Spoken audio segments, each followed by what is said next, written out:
ये बहुत चर्चित कहानी है। इसमें बहुत ज्यादा न्यूज में भाई मुलायम सिंह यादव जी की जो बहू है अपर्णा यादव जी, ये काफी चर्चित मामला है। इतना चर्चित मामला है कि ने जो हमारे मैं मुलायम सिंह यादव जी को राजनीति का चाणक्य कहता हूँ कि इतना दिमाग और इतना ग्रासरूट लेवल से आने वाला आदमी यहाँ तक पहुंचा, ये बहुत ज्यादा मोटिवेटिंग है। बहुत ज्यादा मोटिवेटिंग है। बहुत जो नेता है उनको मोटिवेट करता है। एक कोई काडर नहीं जिस पार्टी जिनका अपना स्वयं का, और कोई बहुत बड़ा संगठन नहीं, लेकिन एक बड़े राज्य का, भारत के सबसे बड़े उस राज्य का जिसकी जनसंख्या सबसे ज्यादा है, उसका सीएम बनना, 3-3 बार सीएम बनना। नमस्कार, आदाब, सत श्री अकाल। मैं सुधीर शुक्ला आपके अपने चैनल जीएस बाबा पे आपका स्वागत करता हूँ। उम्मीद करता हूँ कि आप लोग स्वस्थ होंगे, सुरक्षित होंगे और सरकार के जो दिशा निर्देश है कोरोना को लेकर उसको फॉलो कर रहे होंगे आप। फिर कोरोना वापस आ गया है। तो हमने जो पिछली बार दल बदल कानून देखा था या एंटी डिफेक्शन लॉ देखा था, एक्ट देखा था, उसको हम लोग देखेंगे आज। आज थोड़ा हमारा संदर्भ थोड़ा अलग हो जाएगा। रिवीजन पर्पज से ही होगा, लेकिन वही चीज रहेगी, हल्का सा चेंज आएगा, लेकिन आपको देखने में मजा आएगा। तो जैसे कि आप देख पा रहे हो, जीएस बाबा चैनल का नाम है हमारे, और ये देखिए 52nd अमेंडमेंट, ये जो हमारा 52वां संविधान संशोधन है, ठीक है। और ये कब आया? 1985 में आया। और ये हमारा जो कॉन्स्टिट्यूशन था जो लागू हुआ था 26 जनवरी 1950, और कुछ पार्ट 26 जनवरी 1949 को, तो 26 नवंबर 1949 को, सॉरी। तो वहां पे ये चीज नहीं थी, ये बाद में ही आई 52nd अमेंडमेंट, यानी कि 52वां संविधान संशोधन कानून 1985। अब इस समय जो प्राइम मिनिस्टर साहब थे राजीव गांधी थे, वो आपको पहले बता चुके हो, ज्यादा ध्यान की जरूरत है नहीं। अगर पिछली बार भी ध्यान सुना होगा आपने तो बढ़िया समझ पाओगे आप। अब उसमें ये कर दिया गया था कि पहले, इसके पहले मैंने बताया था ना, आया गया राम की पॉलिटिक्स चलती थी कि आप सुबह कहीं और पार्टी में हैं, शाम किसी और पार्टी में हैं, ये चलता रहता है। अभी ये बहुत न्यूज में यूं आ गया क्योंकि बहुत सारे नेता जो है इधर उधर जा रहे हैं। बहुत सारे इधर उधर जा रहे हैं, ठीक है। तो बहुत सारे नेता इधर उधर जा रहे हैं, तो इसलिए न्यूज में है। यूपी में, और यूपी से 5 राज्यों में चुनाव भी है, तो उस वाला भी खेल देखेंगे भैया हम लोग, ठीक है ना। तो ये जो हमारा इसमें कानून था कि 52nd अमेंडमेंट 1985 में राजीव गांधी साहब सीएम थे और पीएम थे हमारे, सॉरी। और उन्होंने ये संशोधन किया संविधान में कि जितने भी किसी पार्टी के इलेक्टेड मेंबर, ठीक है, निर्वाचित सदस्य, अगर निर्वाचित सदस्य किसी पार्टी के 1/3 किसी दूसरी पार्टी में चले जाते हैं, ठीक है, इलेक्टेड मेंबर किसी और पार्टी में चले जाते हैं, उसको हम मर्जर बोलेंगे, यानी कि विलय बोला जाएगा। क्या बोला जाएगा? विलय बोला जाएगा, ठीक है। और इसी के साथ संविधान में आपको जैसे पता होगा 5 2 10 होता है, तो 10वीं अनुसूची जोड़ी गई। क्या जोड़ी गई? 10th शेड्यूल जोड़ा गया। क्या जोड़ा गया? 10th शेड्यूल जोड़ा गया। ये भी आपको याद रखना है। तो अब 10th शेड्यूल किया गया इसी के साथ, किस अमेंडमेंट से? 52nd अमेंडमेंट से, 10वीं अनुसूची, 10th शेड्यूल, ठीक, उसमें प्रावधान किए गए। अब देखिए उसमें फिर चेंज आता है। जो 91st अमेंडमेंट एक्ट है 2003, ठीक है, और ये 9+1 कितना होता है? 10 होता है, यानी कि 10 शेड्यूल फिर आ गया, आप याद रखिएगा। और ये जो एक्ट है इसमें देखिए 2003 का एक्ट है, और इसमें अटल बिहारी जी प्राइम मिनिस्टर हुआ करते थे। तो उसमें इन्होंने प्रावधान किया अभी किसी भी दल के जो इलेक्टेड मेंबर्स हैं उनका 2/3, ठीक है, वो किसी और पार्टी में जाते हैं, तब हम मानेंगे कि ये मर्जर हुआ। पहले ऐसे नहीं मानेंगे। अगर सिंगल मेंबर कहीं जाता है, 1-2 मेंबर चला गया कहीं, 2 ही मेंबर तो बात अलग की है, 1-2 मेंबर चले गए तो उनकी जो मेंबरशिप वो चली जाएगी। उनको अगर वो अपनी सीट से इस्तीफा देते हैं तो भी, नहीं तो वैसे भी आपको सीट चली जाएगी, ठीक है ना। तो एक पहले 1/3 था, फिर 91st से क्या कर दिया हमने? हमने 2/3 कर दिया। तो ये देखिए हमने बढ़िया वो बनाया है, कार्टून बनाया है, इसको बढ़िया देख सकते हैं आप लोग, मजा आएगा। और फिर आगे देखिए, आगे देखते हैं जो भी कुछ कहानियां चल रही हैं। ये बहुत न्यूज में है। हमारे स्वामी प्रसाद मौर्य जी, ये भी बड़े कद्दावर नेता हैं, बहुत बड़े कद्दावर नेता है, मायावती जी के पैर छू रहे हैं। और बीएसपी में इनकी नंबर 2 की हैसियत कह सकते थे आप, और नेता में प्रतिपक्ष भी थे। तो तो पहले बीएसपी में हुआ करते थे, मेनली इनका जो उभार हुआ बीएसपी से ही हुआ। काफी कद्दावर नेता है, मैं बार बार कह रहा हूँ। तो फिर आगे फिर इन्होंने क्या क्या ज्वाइन कर लिया, फिर आगे इन्होंने ज्वाइन कर लिया 2014 में, ये आगे सॉरी 17 में आ गए बीजेपी में आ गए, और बीजेपी में आ गए तो बीजेपी में चुनाव जीत गए, विधायक हैं ये, और मंत्री बने रहे, कैबिनेट मंत्री बने रहे, और कैबिनेट मंत्री बने रहे, पूरी वहां बढ़िया पूरा आनंद लिया। और वहां पे जो मोदी जी का नारा है कि सबका साथ सबका विकास को उसको चरितार्थ करते हुए आगे बढ़े। लेकिन भैया खेल यहीं पे आ जाता है, खेल यहीं पे आ जाता है कि जब इनको लगा कि इनके सुपुत्र जो हैं उत्कृष्ट मौर्य जी, उनको टिकट नहीं मिलेगा, कुछ ऐसा व्यवधान आया, तो इन्होंने अपने समर्थकों के साथ, कुछ 11-12 विधायक थे, उनके साथ पार्टी छोड़ दी। तो उन्होंने उसमें अपना नारा अपनाया, सबका साथ अपना विकास अपना लिया। स्वामी प्रसाद मौर्य ने कद्दावर नेता है, पिछड़ों की बढ़िया राजनीति करते हैं, लेकिन इनको पिछड़ों की याद तब आई जब 5 साल पूरे हो गए। 5 साल पहले इनको नहीं याद है कि इनकी भी सीट चली जाती, ये कहानी हो गई। अब नीचे आप देखेंगे कि ये इनके बगल में बेटी जी हैं, संघमित्रा मौर्य जी, और संघमित्रा मौर्य जी जो है वो बीजेपी में ही है, जो बीजेपी की बदायूं सीट है उससे ये एमपी हैं। इन्होंने धर्मेंद्र यादव जी को हराया था, जो उससे हैं, सपा से हैं, और अखिलेश यादव के चचेरे भाई भी हैं, और संघमित्रा जी अभी भी बीजेपी में है। देखिए इत्तेफाक देखिए, और संघमित्रा मौर्य जी और इनके जो सुपुत्र हैं उत्कृष्ट मौर्य जी, वो छोड़ के चले गए पार्टी, सपा में चले गए। तो सबसे पहले किसमें बसपा में उभार किया अपना, फिर आगे बीजेपी में कि भाई सम्मान नहीं मिल रहा है, ये हो गया वो हो गया। अब उसके बाद फिर आगे आप देखेंगे सपा में आगे देखिए अखिलेश यादव जी के साथ हैं। तो अखिलेश यादव जी भी इसमें बहुत जूझ रहे हैं, लेकिन जूझ नहीं रहे हैं, उसमें भी आगे हम बताएंगे आपको कितना जूझ रहे हैं।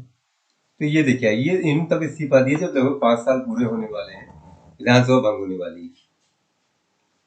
तो आप फिर से देखोगे, फिर ये देखिए अखिलेश यादव जी के साथ हैं, और यहाँ स्वामी प्रसाद मौर्य जी के जो नेताजी हैं, सुपुत्र हैं उत्कृष्ट मौर्य जी, जिनके लिए सारा कहानी हुआ, उनके समर्थकों के लिए कुछ कहानी हुई, जो उनके समर्थक विधायक थे, उनको टिकट नहीं मिला, तब इन्होंने कहा कि जो है हमें पिछड़ों और बेरोजगारों की बात करनी है।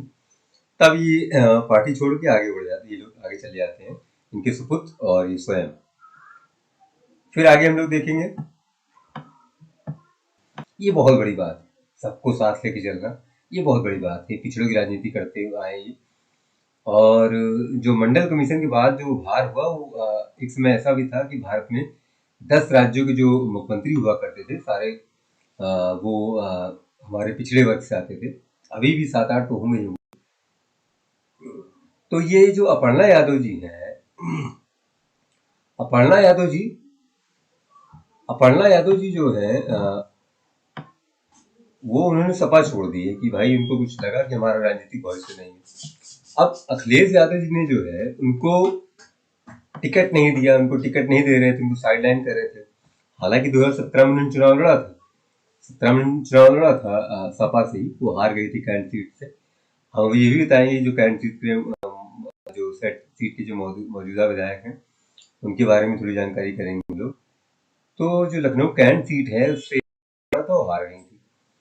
अब यहाँ पे जो मामला आ जाता है कि जो अखिलेश यादव जी हैं वो उनको साइड लाइन क्यों कर रहे हैं या किनारे क्यों कर रहे हैं। तो जो लखनऊ से हमारे जो ये कैंट सीट है वहां से टिकट मांग रही होंगी या अपना भविष्य ढूंढ रही होंगी, तो अखिलेश यादव जी जो है वो जो मुलायम सिंह यादव जी की जो विरासत है उसको अकेले लेके चलना चाहते हैं।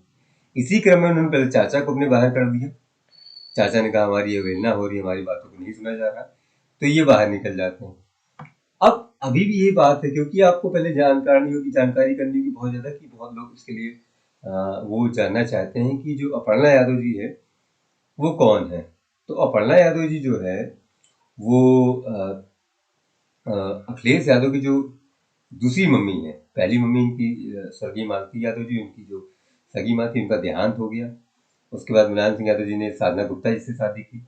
ये साधना गुप्ता जी के सुपुत्र हैं प्रतीक यादव जी, उनकी बहू है, ठीक है, यानी कि उनकी ये पुत्र वधू है। इसीलिए जो विरासत है मुलायम सिंह यादव जी की, नेताजी की जो विरासत है उसको तो कैरी करना चाहते हैं। इस पार्टी का विरासत मेरे हाथ में है, मैं इस पार्टी का वारिस हूँ। सर्वप्रथम चाचा जी को अभी अपने जो उनके सौतेले भाई हैं उनको जो है किनारे कर दिया। अब इनको भी अपने इनके राजनीतिक प्रस्ताव में भाई प्रस्ताव लग गया। तो भैया इन्होंने कहा कि हम चलते हैं सबका साथ अपना विकास की ओर, जो उस नारे पे चढ़कर गई कि भाई हमको क्या करना है, राष्ट्र की सेवा करनी है। तो पहले भी भाई इन्होंने लंदन से पढ़ाई की है और संगीत में महारत हासिल है इनको। अभी आगे बीजेपी मोदी जी के साथ, योगी जी के साथ। अब इनका योगी जी का खौफ इतना है या मोदी जी का खौफ इतना है, भाई इनको भी अपना कैरियर देखना है, कहाँ विकास होगा, उस विकास को भी लेके चलना है। उसको लिए इन्होंने क्या कर दिया, इन्होंने पार्टी छोड़ दी, सपा छोड़ दी। तो इनको लगा होगा टिकट नहीं मिलने वाला, और टिकट नहीं मिलेगा तो भाई कौन रुकेगा ना वहाँ। सबको अपना विकास है और सबका अपना कैरियर है। तो ये आ गई हमारी भाजपा में आ गई। ठीक है, इनका नाम है अपर्णा यादव जी, ये प्रतीक यादव जी की वाइफ है। तो आप समझ गए होंगे, जो मुलायम सिंह यादव जो वो है अखिलेश यादव जी, इनकी माता जी का नाम स्वर्गीय मालती यादव था। और जो इनकी जो सास के हैं, जो इनकी सास है उनका नाम क्या है, साधना गुप्ता थी, वो साधना यादव हो गई है। तो वो उनकी सास है, उनके सुपुत्र थे प्रतीक यादव, उनके वाइफ है, जो उनकी धर्मपत्नी है। तो इसीलिए थोड़ा ये रहा फिर खटास है संबंधों में। और अखिलेश यादव चाहते रहे कि जो परिवार की विरासत है, राजनीतिक विरासत है, उसको मैं लेके चलूं। उन्होंने अपने चाचा के साथ भी समझौता नहीं किया, जबकि चाचा सपा के फाउंडर हैं। चाचा जो हैं सपा के फाउंडर, और बहुत स्ट्रगल किया है। मुलायम सिंह यादव जी कहते हैं कि हम लोग जाते थे, गाड़ी में तेल खत्म हो जाता था, जीप में धक्के लगाते थे, फिर चद्दर डालते थे, पैसे इकट्ठे होते थे, फिर हम लोग तेल बढ़ाते थे, फिर आगे चुनाव करते थे। तो ये बड़ी विचित्र बात है, लेकिन ठीक है, सबको राजनीति में भविष्य देखने का अधिकार है। तो बस वही खेल चल रहा है, सबका साथ अपना विकास नारा करते हुए। अब इनकी जो दावेदारी है वो कैंट सीट से है। ये कैंट सीट चाहती है, लखनऊ की कैंट सीट चाहती है। पार्टी से इनकी जैसी ट्यूनिंग होगी उस तरह काम होगा। अब ये हमारे कैंट क्षेत्र के मौजूदा विधायक हैं सुरेश चंद्र तिवारी जी, और बीजेपी के बहुत बड़े कद्दावर नेता हैं, लेकिन बहुत बड़ा व्यक्तित्व इनका बहुत बड़ा है। टीचर रहे हैं और ये आरएसएस के थ्रू आए। और बहुत बड़ी बात है कि बहुत साफ सुथरी छवि है। जो कैंट क्षेत्र की जनता है वो इनको बहुत पसंद करती है। हालांकि 12 का जो चुनाव था ये रीता बहुगुणा द्वारा हार गए थे। नहीं, रीता बहुगुणा तब कांग्रेस में थी भाई, परेशान मत हो, तब वो कांग्रेस में हुआ करती, इनको हरा दिया था। हालांकि तब वो गाली दिया करती थी नरेंद्र मोदी को। ठीक है, मेरे लिए दायित्व इसलिए बन जाता है कि मैं कैंट क्षेत्र का निवासी हूँ, तो मैं कुछ जानकारी दे ही दूं भाई। और मुझे बड़ा गर्व होता है कि कैंट क्षेत्र न्यूज में आ गया। कुछ रीता बहुगुणा कांड, जो रीता बहुगुणा जोशी है अपने सुपुत्र के लिए उन्होंने सीट मांगी ये वाली कि भाई पहले मैं विधायक रह चुकी हूँ। वो इलाहाबाद की एमपी बनने से पूर्व वो यहाँ की विधायक भी रह चुकी हूँ। और हमारे जो विधायक जी हैं ये सुरेश तिवारी जी, ये 3 बार से विधायक रहे, फिर एक बार टर्म मिला इनको जब इस्तीफा दिया 17 में रीता बहुगुणा जोशी ने, सॉरी 19 में एमपी बनने के बाद पुनः इनको जनता ने मौका दिया और काफ़ी भारी बहुमत से जीत के आए। साफ सुथरी छवि है, अगर कोई अपने कार्यक्रम बुलाता है तो पहुंचते भी हैं। तो इस क्षेत्र के लोग इनको एक परिवार के सदस्य की तरह मानते हैं। तो आप अगर आप देखेंगे तो कुल मिला के इनका बढ़िया है काम करने का तरीका। आरएसएस थ्रू आए तो अनुशासन भी इनके पास है, कोई पार्टी छोड़ के गए नहीं है। अब ये रीता बहुगुणा जोशी है, अभी इन्होंने कहा कि भाई हमको जो है अपना ध्यान क्या किस पे लगाना है, सबका साथ अपना विकास। इनके जो पिताजी थे हेमंती नंदन बहुगुणा जी, यूपी के सीएम रहे हैं, तो आप जानते होंगे क्योंकि वो बड़े कद्दावर नेता रहे कांग्रेस के। इंदिरा गांधी करीबी थे, लेकिन इमरजेंसी की जब बुरा टाइम आया इंदिरा गांधी का तो साथ छोड़ दिया था उनका इन्होंने। तो ये कैंट क्षेत्र से विधायक रह चुकी थी। अब ये सीट चाहती है अपने सुपुत्र के लिए कि जो मौजूदा विधायक बीजेपी के उनको टिकट मत दिया जाए। तो इन्होंने सर्वप्रथम सुर्खियों में ला दिया कि भैया हमको क्या करना है, हमें सबका साथ अपने पुत्र का विकास करना है। ठीक है, तो इन्होंने इसके लिए पेशकश रखी, जो मैं इलाहाबाद से एमपी हूँ उसको मैं छोड़ दूं। ठीक है, मैं क्या करूँ, जो इलाहाबाद से मैं एमपी अपनी सीट छोड़ सकती हूँ, क्योंकि पार्टी का रूल है कि एक पार्टी से एक ही आदमी को टिकट मिले, उसको ये करना चाहती। लेकिन भैया बड़ा खेल बड़ा विचित्र है, समझ गए ना सर जी। बड़ा खेल विचित्र है कि उसी सीट पे सबकी दावेदारी है, इतनी वीआईपी सीट हो गई है कि आप देखेंगे कि अपर्णा यादव मांग रही हैं, रीता जोशी मांग रही हैं। अब कितने लोग लगे हुए हैं इसके पीछे, अब सबने साथ छोड़ दिया है, ठीक है ना। और सुरेश तिवारी जी विधायक भी हैं और बहुत बड़े काम भी कर रहे हैं, तो चक्कर ये।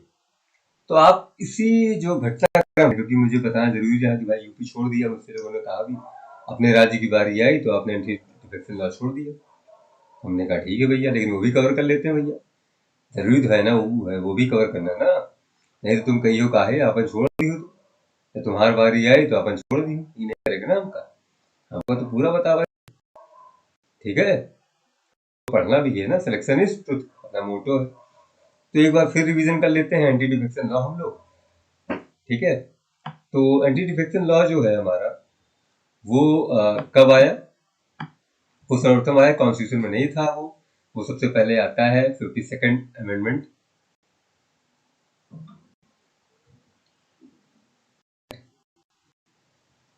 1985। प्राइम मिनिस्टर साहब थे हमारे राजीव गांधी जी, इसको याद रखिएगा।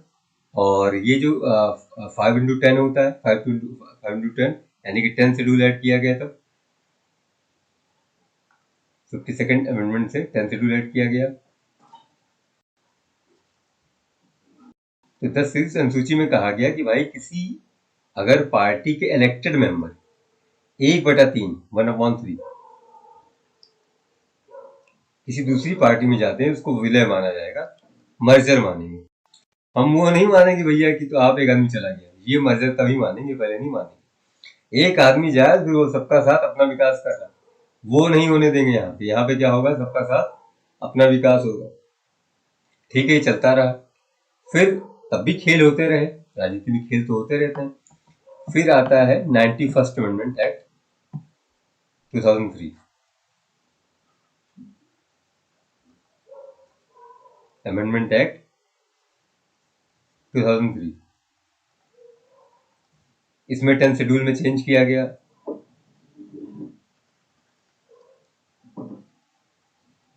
इसमें चेंज किया गया कि भाई पहले 2/3 कर दिया गया।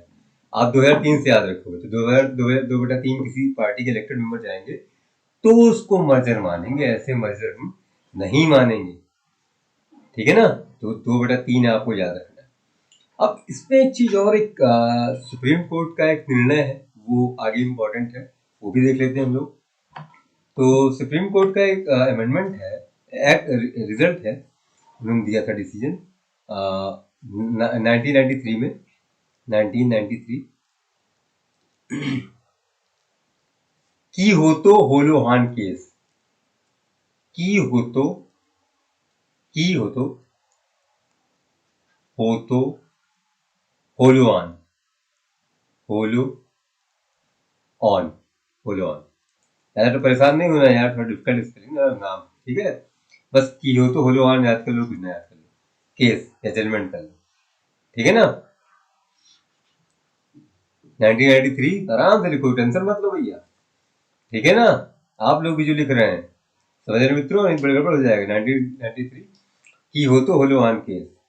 तो की हो तो होलोआन केस जो आया उसमें ये हुआ कि जजमेंट दिया भैया कि पहले क्या था, जो उसका सदन का जो हमारे लोकसभा का जो चेयरमैन होता था या विधानसभा का चेयरमैन होता था, उसका डिसीजन अंतिम होता था, ठीक है, या विधानसभा के चेयरमैन, उसका डिसीजन अंतिम होता था। लेकिन 1993 से कहा सुप्रीम कोर्ट ने कि भैया जुडिशियल रिव्यू जो है वो कॉन्स्टिट्यूशन का मूल है, तो जुडिशियल रिव्यू जो है वो संविधान का मूल है, तो मूल है, इसीलिए उसका क्या कर सकते हैं, जुडिशियल रिव्यू को आप नहीं हटा सकते। तो 1993 से की हो तो होलोआन केस से अब किसी भी प्रकार का दल बदल होगा, अगर किसी को एंटी डिफेक्शन लॉ की तरह हटा दिया जाता है तो उसको जुडिशियल रिव्यू हो सकता है, यानी कि न्यायिक पुनरावलोकन सुप्रीम कोर्ट कर सकता है, ठीक है ना। तो आप लोग इस तरह पढ़ते रहें। इसी मंगल कामना के साथ चलते हैं कि हमारा आने वाला क्लास से बेहतर हो। धन्यवाद।